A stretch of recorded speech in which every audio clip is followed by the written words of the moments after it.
Assalamualaikum warahmatullahi wabarakatuh. Bertemu lagi dengan Pak B. Masih melanjutkan tentang investasi emas, mengedukasi. Jadi sifatnya adalah edukasi, memberi informasi. Disclaimernya adalah seluruh keputusan ada pada Anda. Jadi tidak menggiring opini, tidak membuat ini beli di ini atau merekomendasikan, tidak, tapi hanya edukasi. Jadi jangan investasi emas jika ini adalah judulnya atau yang akan kami bahas. Tapi sebelum ke situ mohon dukungannya adalah subscribe dan like ya. Kalau ada pertanyaan ditulis di kolom komentar. Oke, jangan investasi emas jika itu judul poinnya. Nah, terus sebelumnya, mari kita bahas investasi itu apa. Investasi adalah membeli sebuah barang atau jasa atau benda atau apapun, berharap di masa yang akan datang, di waktu yang akan datang itu mendapatkan imbal hasil atau berupa capital gain. Capital gain plus sewa, capital gain plus dividen. Nah, emas termasuk yang mana Pak? Termasuk yang capital gain saja. Karena emas itu adalah pelindung nilai ya, atau benteng pertahanan ketika situasi tidak baik-baik saja. Terus kalau kalau properti Pak, kalau properti itu adalah ada kenaikan gain, capital gain plus sewa. Itu properti yang disewakan. Tapi Pak, rumah ditempati bukan. Itu justru bukan capital gain yang diinginkan, tapi itu adalah liabilitas malahan, bukan aset ya. Terus nanti saham itu ada dividennya. Jadi ada capital gain kenaikan saham, ada dividennya ketika perusahaan atau institusi tersebut membagikan dividen. Oke.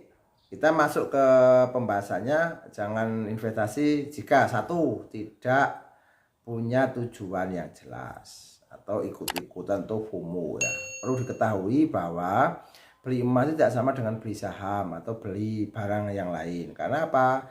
Ada buyback spread. Buyback spread itu adalah selisih harga jual kembali. Jadi misalnya hari ini beli di 2,8 juta, 2,9 juta atau 2,7 juta, seberapapun, jual esok hari selisih harganya itu bisa 10-15% dari harga beli. Ada yang 5% sampai 10% ada, tergantung di mana atau platform apa atau merek apa. Yang kedua, beli tanpa strategi. Nah, itu ya, jadi beli tanpa strategi itu tidak tanpa strategi jangka panjang, hanya memberikan keuntungan pada penyedia emas. Jadi karena ada buyback itu ketika misalnya beli hari ini besok jual sudah rugi 10%. Itu kan seperti itu. Misalnya 2,8 berarti sudah kurang 2, atau 280.000 per gram. Kalau beli 10 gram berarti sudah 2.800.000. Itu kehilangnya atau lossnya atau biaya atau buyback spread. Oke, dan lihat kita investasi malah rugi. Niatnya investasi tapi malah rugi karena tidak jangka panjang. Jadi belinya tidak jangka panjang. Nah, terus emas itu seperti lari maraton. Jadi jangka panjang, bukan lari sprint yang mungkin 2 bulan 3 bulan dapat keuntungan. Kecuali keadaan yang sangat ekstrim, sangat ekstrim, fluktuasinya sangat tinggi pada saat kita beli di titik rendah, jual di titik yang tinggi beberapa bulan kemudian. Tapi itu kan kejadiannya hanya spot-spot saja, tidak tiap saat ya. Terus emas menjaga nilai. Jadi kalau mau investasi itu ya hanya menjaga nilai saja, bukan untuk mencari keuntungan dalam waktu yang cepat. Jadi fluktuasi harga memang dalam jangka panjang fluktuasinya naik turun, tapi dalam jangka panjang itu biasanya harganya naik. Bisa dilihat tahun 2000 berapa, 2010 berapa, 2020 berapa, 2026 berapa. Gitu ya.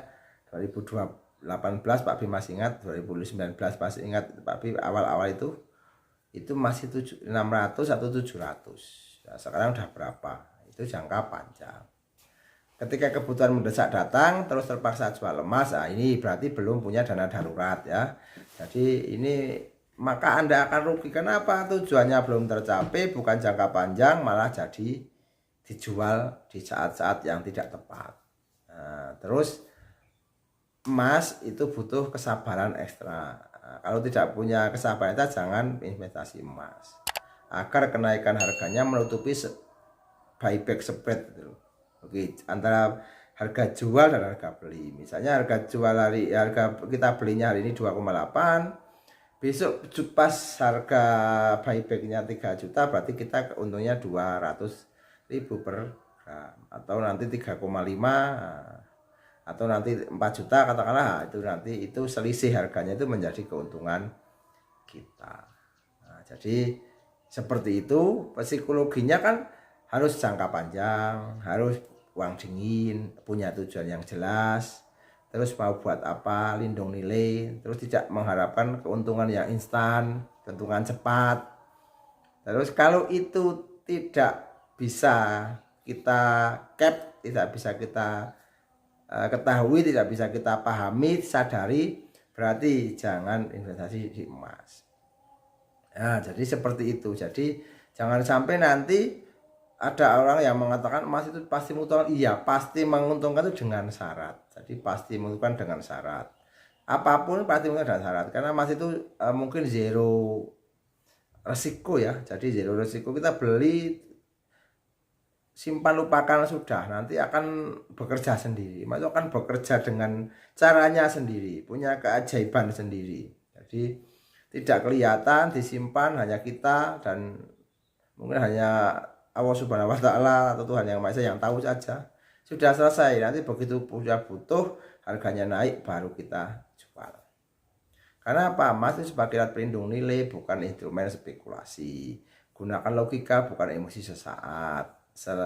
Selain ditanyakan apa alasannya, kita tuh alasannya apa? Investasi itu ikut-ikutan, FOMO, atau mau punya tujuan yang jelas, mungkin biaya pendidikan, naik haji, mau umroh, mau bangun rumah, renovasi rumah, terus mau bikin modal usaha dan sebagainya. Itu adalah alasan-alasan yang harus kita cari, alasan-alasan yang harus kita sadari.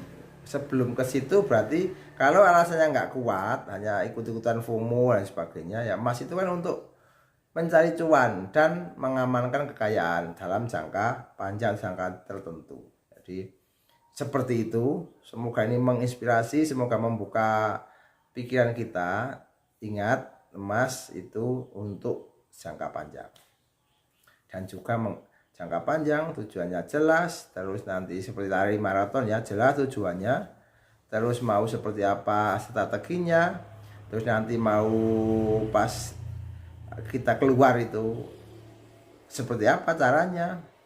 Apakah terus yang mereknya apa, yang mau buyback itu bisa di toko mana. Jangan-jangan kita pada saat kita beli beberapa tahun kemudian mau buyback sudah nggak ada tokonya atau ada sebagainya. Itu banyak cara. Nah, kita terus belajar, terus mengupgrade diri agar apa? Agar semua yang kita lakukan itu memberikan kebermanfaatan di masa yang akan datang. Semoga mencerahkan, semoga menginspirasi, semoga memberikan informasi. Salam sukses. Assalamualaikum warahmatullahi wabarakatuh.